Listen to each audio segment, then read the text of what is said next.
उप मुख्यमंत्री सम्राट चौधरी, इन पर मेरा सीधा आपके माध्यम से सरकार को, बिहार के गवर्नर से, बिहार सरकार से, केंद्र सरकार से मैं जन सुराज के सूत्रधार प्रशांत किशोर ने सोमवार को पाटलिपुत्र गोलंबर स्थित कैंप कार्यालय में प्रेस कॉन्फ्रेंस कर उप मुख्यमंत्री सम्राट चौधरी, मंत्री अशोक चौधरी और मानव वैभव विकास ट्रस्ट पर गंभीर आरोप लगाए। पीके ने कहा कि सम्राट चौधरी हत्या और रेप जैसे मामलों में अभियुक्त रहे हैं। 1995 में तारापुर कांड में 7 लोगों की हत्या हुई थी, जिसमें सम्राट चौधरी पर आरोप था। उन्होंने कहा कि फर्जी नाबालिग उम्र प्रमाण पत्र के आधार पर जेल से छूटे थे। इसके अलावा शिल्पी गौतम कांड में भी उनका नाम संदिग्ध अभियुक्त के रूप में सामने आया था। पीके ने मांग की कि सरकार उन्हें तत्काल बर्खास्त कर गिरफ्तार करे। उन्होंने अशोक चौधरी पर भी निशाना साधते हुए कहा कि उनके पास 200 करोड़ की संपत्ति के दस्तावेज जारी किए जा चुके हैं। पीके ने चेतावनी दी कि यदि अशोक चौधरी मानहानि नोटिस वापस लेकर माफी नहीं मानते तो 500 करोड़ की संपत्ति और घोटालों का खुलासा करेंगे।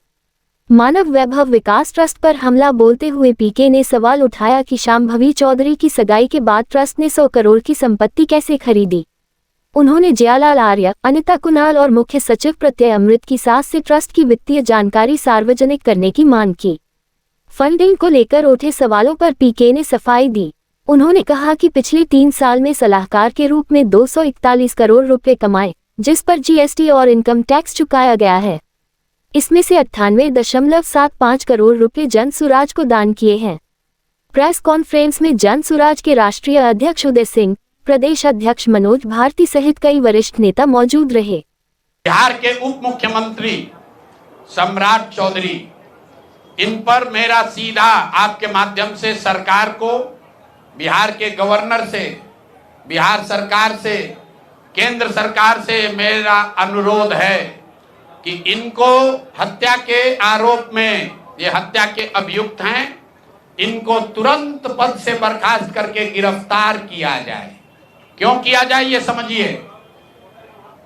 तारापुर में 1995 में 7 लोगों की जो हत्या हुई और 7 मारे जाने वाले लोग कुशवाहा समाज के लोग थे।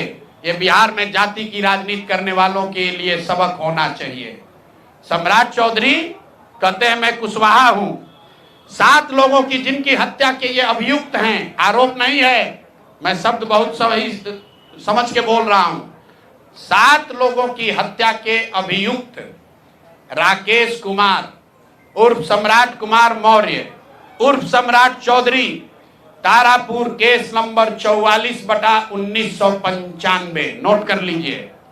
44/1995 में 7 लोगों की हत्या हुई, उसमें ये अभियुक्त हुए और जो केस है चीफ जुडिशियल मजिस्ट्रेट को 24/4/1995 को इन लोगों ने डॉक्यूमेंट सबमिट किया। बिहार विद्यालय परीक्षा समिति का एक एडमिट कार्ड सबमिट किया, जिसमें बताया गया कि KNVMH सम्राट, ये स्कूल का नाम है, कुमार सर एक स्कूल का नाम है, जहां से ये एडमिट कार्ड इशू हुआ है। सम्राट चंद्र मौर्य, पिता का नाम Shakuni Chaudhary, date of birth 1/5/81, result fail, number आया 268, कैटेगरी प्राइवेट। ये सुप्रीम कोर्ट का डॉक्यूमेंट है जो सम्राट चौधरी ने जमा किया है, जिसमें ये बताया है कि इनका डेट ऑफ बर्थ 81 है। उसके हिसाब से 95 में चीफ जुडिशियल मजिस्ट्रेट ने नाबालिग होने के नाम पर इनको वहां से राहत दी। इनको जेल से निकाला गया क्योंकि ये 15 साल के थे और कानूनन 18 साल से कम उम्र के बच्चे को अभियुक्त के तौर पर जेल पर नहीं रखा जा सकता था।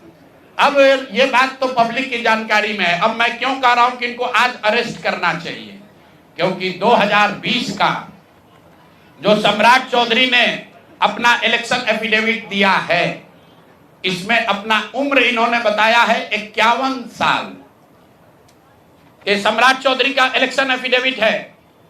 इन्होंने अपना उम्र बताया 2020 में 51 साल। इसका मतलब है कि 2020 माइनस 26, तो 1995 में इनका उम्र था 25 साल, 26 साल।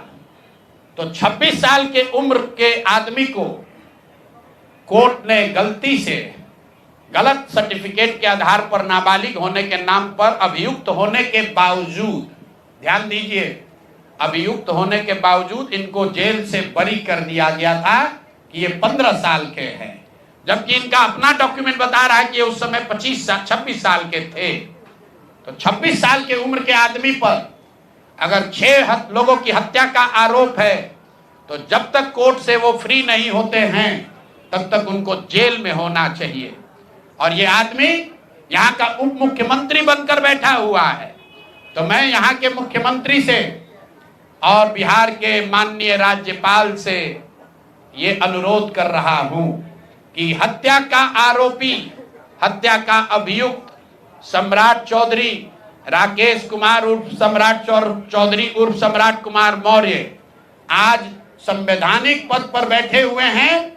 ये देश के संविधान का, देश के विधि विधान का इससे बड़ा अपमान नहीं हो सकता है कि जिस व्यक्ति को जेल में होना चाहिए वो आदमी यहाँ का उप मुख्यमंत्री बना हुआ है। तो मुख्यमंत्री नीतीश कुमार सीधे इस पर कार्रवाई करें, नहीं करेंगे तो कल परसों में हम लोग राज्यपाल के पास डेलीगेशन लेकर जाएंगे, सिर्फ बर्खास्तगी के लिए नहीं, सम्राट चौधरी के गिरफ्तारी के लिए। पूरा समझिए, मैं कैमरे पर कह रहा हूं, सम्राट चौधरी हत्या के अभियुक्त है, जेल से फर्जी डॉक्यूमेंट निकाल कर बाहर निकले हैं। या तो इनको बर्खास्त करके गिरफ्तार कीजिए और नहीं तो देश में जितने लोग हत्या किए हैं उनको भी जेल से छोड़ दीजिए।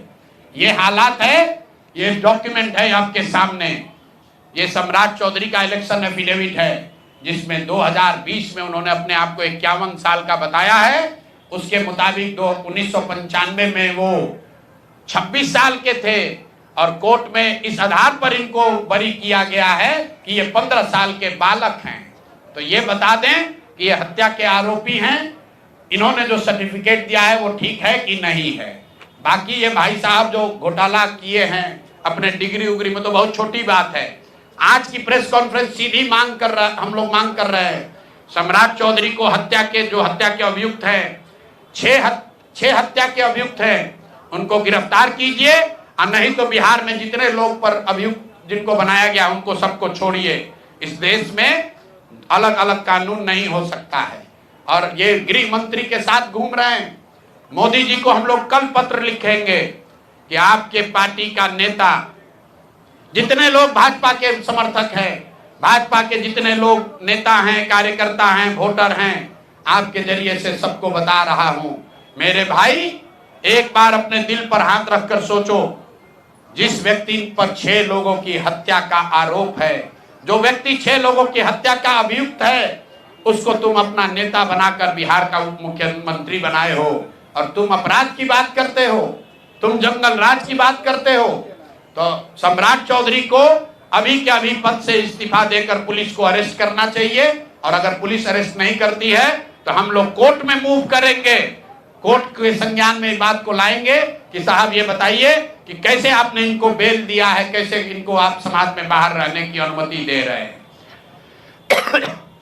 और सम्राट चौधरी की अंतिम बात, इनके अपराध की गाथा की, सिर्फ हत्या के अभियुक्त नहीं है।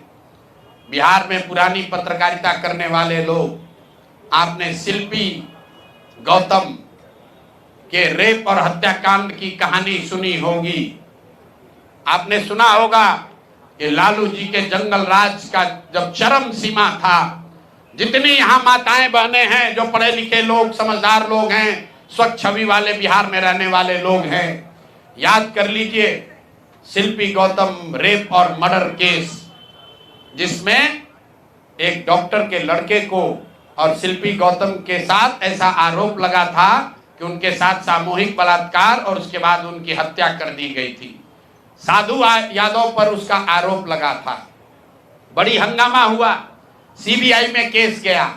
मैं आपके माध्यम से आज पूछ रहा हूं कि क्या अभी के उप मुख्यमंत्री सम्राट चौधरी उर्फ राकेश कुमार उर्फ सम्राट कुमार मौर्य उस केस में संदिग्ध अभियुक्त के तौर पर नामजद थे या नहीं थे, ये प्रेस में वो बता दें, उसके बाद हम उसका डॉक्यूमेंट आपको जारी करेंगे। इनका सीबीआई ने इनको अभियुक्त के तौर पर इनकी जांच की थी कि नहीं, उस मुकदमा में इनको नामजद संदिग्ध बनाया गया था कि नहीं, ये सीधा आपको बता रहे हैं।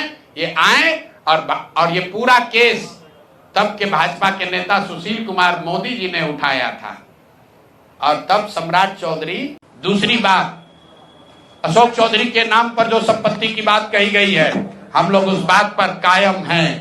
200 करोड़ की संपत्ति इन्होंने अर्जित की है। इन्होंने कैमरे पर आप लोगों को कहा कि 1 कट्ठा भी जमीन हो जाएगा तो मैं जनसुराज की गुलामी करूंगा। मेरे भाई मुन्ना जी ने अभी पूरा डॉक्यूमेंट जारी किया है। अगर या तो उसको आप रिबटल कीजिए कि ये आपका जमीन नहीं है, और अगर जमीन है तो जनसुराज की गुलामी मत कीजिए, बिहार के लोगों की गुलामी के लिए तैयार होइए, इस्तीफा दीजिए। नहीं इस्तीफा दीजिएगा तो आपका घेराव होगा, आपका राजनीति आपका नहीं करने देंगे। हम लोग राज्यपाल, मुख्यमंत्री नहीं सुन रहे हैं तो हम लोग राज्यपाल महोदय के पास जाएंगे, कोर्ट में जाएंगे, इनके खिलाफ कार्रवाई होनी चाहिए। और 100 करोड़ का मानहानि का नोटिस भेजे थे। आज डर के मारे शायद कहे हैं कि अब आगे ये हम कानूनी कार्रवाई नहीं करेंगे, तो 5 दिन के अंदर अंदर आधिकारिक तौर पर लीगल नोटिस वापस ले, और नहीं लेंगे तो इन पर 500 करोड़ का और घोषणा करेंगे। नोट कर लो भाई, 200 करोड़ पर घबराए हुए हैं ना, ये 500 करोड़ का और अवैध संपत्ति जो खरीदा है अशोक चौधरी ने अलग अलग नाम से, 7 दिन का समय दे रहे हैं। 7 दिन के अंदर अंदर अगर अब इस बात के लिए माफी नहीं मांगे कि प्रशांत किशोर पर झूठा मानहानि का मुकदमा करने का केस तो नहीं किया है, नोटिस भेजे हैं, तो अगर 7 दिन के अंदर अंदर लीगली कैमरे के सामने आकर ये नोटिस वापस नहीं लिए तो इन पर 500 करोड़ का और जो अवैध संपत्ति ये कब्जा किए हैं, खरीदे हैं, उसकी सारी सूची आपके सामने जारी करेंगे। एकदम इनको चुनौती दे रहे हैं भाई। 200 पर दिए हैं, 200 किए थे, 500 करोड़ का इनका पेपर तैयार है।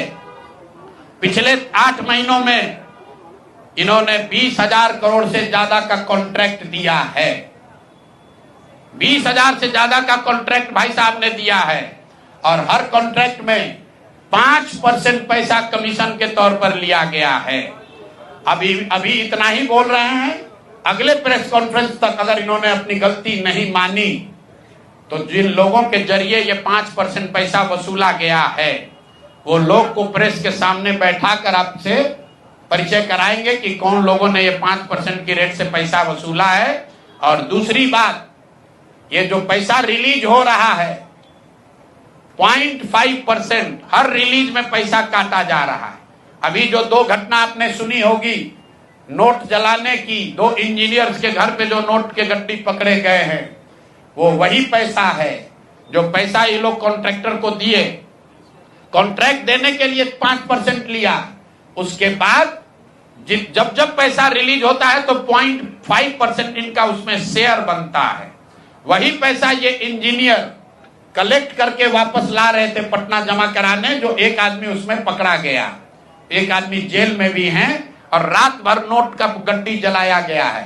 तो अब अशोक चौधरी इस पर बयान दें कि ये वो इसमें संलिप्त हैं कि नहीं है। नहीं है तो आपके सामने अगले प्रेस कॉन्फ्रेंस में उन लोगों को खड़ा करेंगे जो इनके बिहाफ में ये पैसे की वसूली कर रहे हैं, और इनको उसका जवाब देना पड़ेगा। पहला इल्जाम सीधा और सीधा वैभव विकास ट्रस्ट पर, न्यास पर है। मुन्ना जी ने पेपर जारी किया है। न्यास के जो मुख्य पदाधिकारी हैं जियालाल आर्य जी, मैं आज भी समझता हूं आप बहुत ईमानदार व्यक्ति हैं। आप बताइए कि पिछले 1 साल में जब से अशोक चौधरी की बेटी की सगाई आपकी अग्निता कुणाल के लड़के से हुई है, उसके बाद से 100 करोड़ से ज्यादा की संपत्ति पटना में न्यास के द्वारा खरीदी गई है। जियालाल आर्य जी, अगर जैसे मैंने बताया है अभी प्रेस के सामने, आप प्रेस के सामने आइए और बताइए, न्यास का अकाउंट जारी करिए कि कहां से ये पैसा आपके पास आया है। कहां से ये 100 करोड़ रुपए न्यास के पास आए? जब से न्यास बना है उसमें 10 करोड़ का भी संपत्ति नहीं खरीदा गया। पिछले एक साल में 100 करोड़ का ज्यादा से ज्यादा का संपत्ति कैसे खरीदा गया है? आप व्यक्तिगत तौर पर ईमानदार हैं तो नीतीश कुमार भी ईमानदार हैं, मनमोहन सिंह भी ईमानदार थे, लेकिन जिस न्यास के आप मुखिया हैं, ये कहने से बात नहीं बनेगी कि हमको जानकारी नहीं है। मैं अभी आपके सामने चुनौती दे रहा हूं, वैभव विकास ट्रस्ट से न्यास से लोग आकर ये बताएं कि पिछले 1-1.5 साल में 100 करोड़ से ज्यादा की संपत्ति पटना में उस न्यास के माध्यम से कैसे खरीदी गई है। उसमें मुख्य सचिव, यहां बिहार के मुख्य सचिव जो हैं, उनके परिवार की महिला हैं, तो अभी इनकी जिम्मेवारी है। मुख्य सचिव यहां पर प्रत्यय अमृत हैं, इनकी सास हैं, मुन्ना जी इनकी सास है, प्रत्यय अमृत की सास है, इनकी सासू माँ है, और जियालाल आर्य जी और अनीता कुणाल, ये तीनों लोग बताए। इन्होंने कहा किशोर कुणाल जी का नाम बहुत बड़ा है, तो किशोर कुणाल जी के नाम पर ही कम से कम उनके नाम को दागदार मत कीजिए। समाज ने उनके नाम की बड़ी प्रतिष्ठा है। तो आप प्रेस को बुलाइए और क्लियर कीजिए कि आपके न्यास से, मैं 3 लोगों का नाम ले रहा हूं, जियालाल आर्य जो बहुत सम्मानित व्यक्ति हैं, ईमानदार व्यक्ति हैं, उनकी ऐसी छवि है। दूसरा अनीता कुणाल जी जो किशोर कुणाल जी की पत्नी है, और तीसरा यहाँ के मुख्य सचिव की सासू माँ।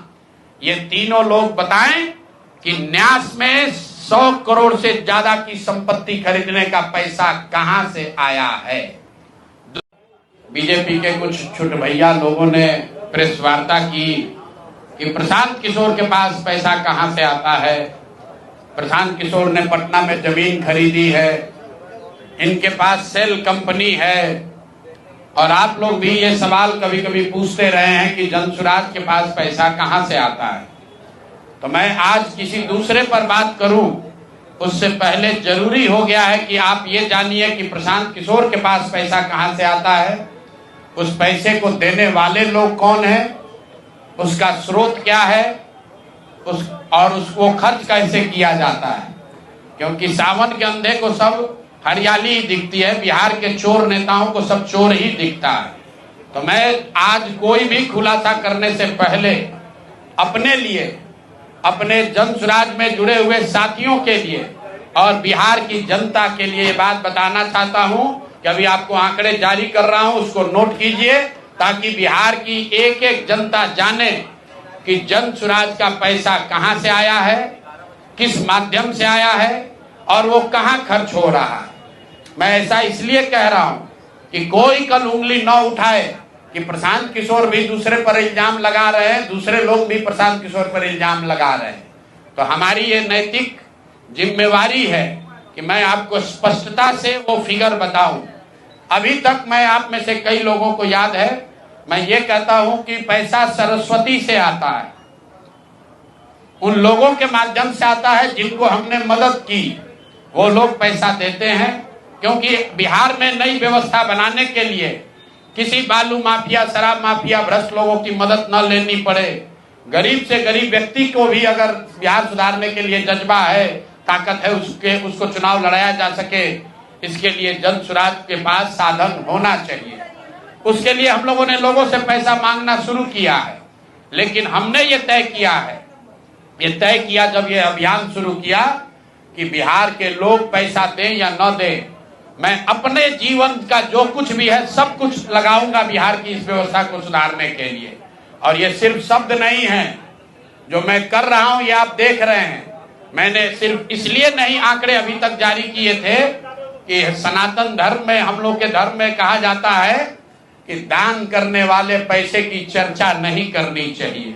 लेकिन यहाँ के छुटभैये नेता, इन्होंने जब बात उठाई है तो मैं अब आंकड़ा जारी कर रहा हूं, आप लोग नोट कर लीजिए। पिछले 3 बरस में प्रशांत किशोर को पैसा कहां से आया है। हमको पैसा 2 जगह से मिलता है। एक, जिसको हम लोग सलाह देते हैं, जिसको आप राजनीतिक कंसल्टिंग कह लीजिए, या जो भी आदमी हमसे सलाह मांगता है। हमने जीवन में कभी किसी से फीस नहीं लिया, लेकिन जब बिहार का अभियान शुरू किए तो ये तय किया कि अब हम फीस लेंगे क्योंकि हमको समाज के लिए पैसा चाहिए। तो 2021-22 से जिसने भी प्रशांत किशोर से मदद ली है, जिसने भी हमसे सलाह लिया है, वो चाहे कंपनी हो या पॉलिटिकल पार्टी, पहली बार अपने जीवन में मैंने ये भी किया है कि अगर कंपनी को भी, किसी बड़े बिजनेस हाउस को भी मेरे से सलाह चाहिए, उसका मैं फीस लेता हूं।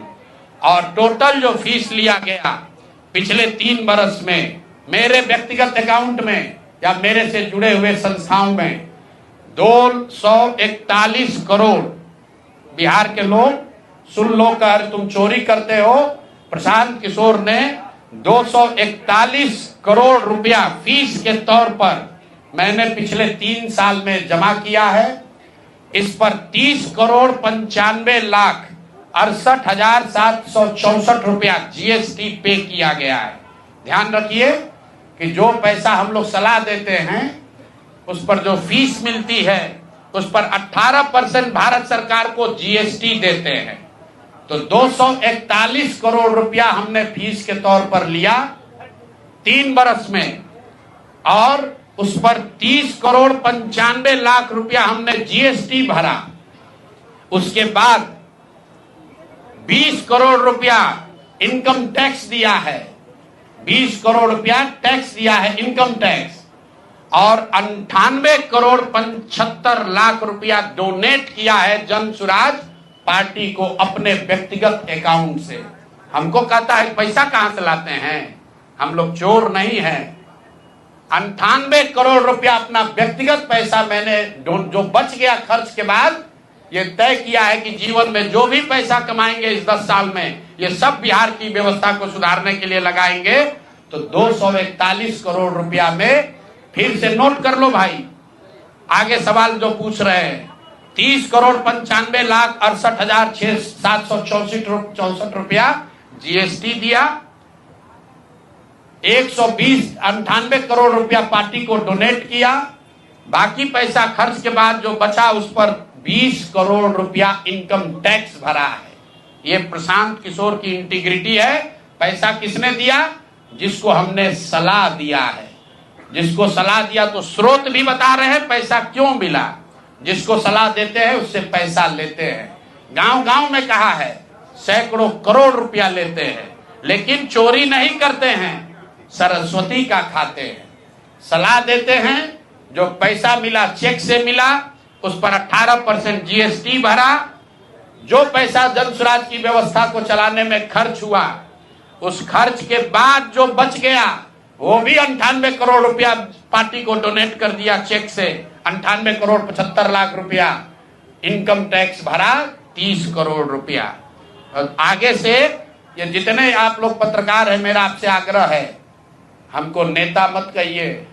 हम मंच पर जो कहते हैं वो करते हैं। हम नेता नहीं हैं, बिहार से पैसा कमाने नहीं आए हैं, अपना खून पसीना का कमाई का पैसा लगा रहे हैं। इसलिए लगा रहे हैं कि बिहार में गरीब से गरीब आदमी भी अगर सुधार के लिए कुछ करना चाहता है तो उसको पैसे के वजह से पीछे न हटना पड़े। और आपके सामने बिहार के लोगों को बता रहे हैं, अगले 10 बरस तक जब तक बिहार की व्यवस्था नहीं सुधरेगी, अपना शरीर बेच के भी पैसा लाना होगा तो भी पैसा लाएंगे, लेकिन बिहार में चोरी की राजनीति को खत्म करके ही दम लेंगे। ये आप ध्यान रखिए। और किसी भी अपने हमारे जो जन सुराज के साथी हैं उनको डरने की जरूरत नहीं है। 1-1 रुपया प्रशांत किशोर का अकाउंटेड है, केंद्र सरकार को जीएसटी भरा है, इनकम टैक्स भरा है। और जब आप इनकम टैक्स भरते हैं तो ये भी पूछा जाता है कि पैसा आया कहां से है। किसी ने कहा अभी एक प्रेस कॉन्फ्रेंस में, एक मैं खाली आपको उदाहरण देता हूं, नवयुगा कंस्ट्रक्शन के नाम पर किसी ने कहा पैसा दिया है। बिल्कुल दिया है, 11 करोड़ रुपया लिए है। 11 करोड़ रुपया 2 घंटा सलाह के लिए लिए। उनको एक प्रोडक्ट लॉन्च करना है, वो लॉन्च करने के लिए हमसे सलाह चाहिए, तो 11 करोड़ रुपया हमने कहा पार्टी को डोनेट करो, तब 2 घंटा का सलाह देंगे।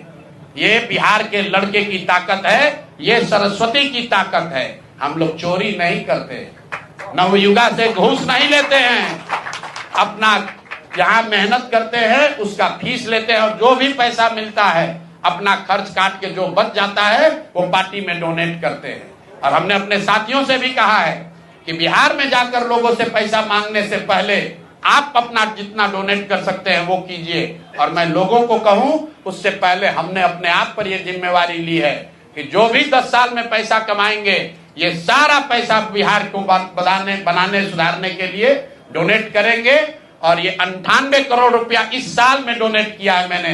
98 करोड़ 50 लाख रुपया हमारे अकाउंट से सीधे जन सुराज को मैंने डोनेट किया है। जिसको देखना है देख लीजिए। और फिर से दावा कर रहे हैं अगर इसमें कोई कमी गलती एक पैसा का निकल जाए तो केंद्र सरकार जांच करा ले, ईडी सीबीआई इनकम टैक्स लगा ले, एक पैसे का ऊपर नीचे होगा नहीं। और ये बात अब यहां से खत्म होनी चाहिए। मेरे लिए अपमान की बात है कि आप कहते हैं कि अशोक चौधरी भी चोरी किया है, प्रशांत किशोर भी चोरी किया है। हम इन लोगों के पंक्ति में खड़ा होने वाले लोग नहीं हैं। मरना पसंद है लेकिन इन चोर नेताओं के साथ बराबरी पर खड़ा नहीं हो सकते हैं।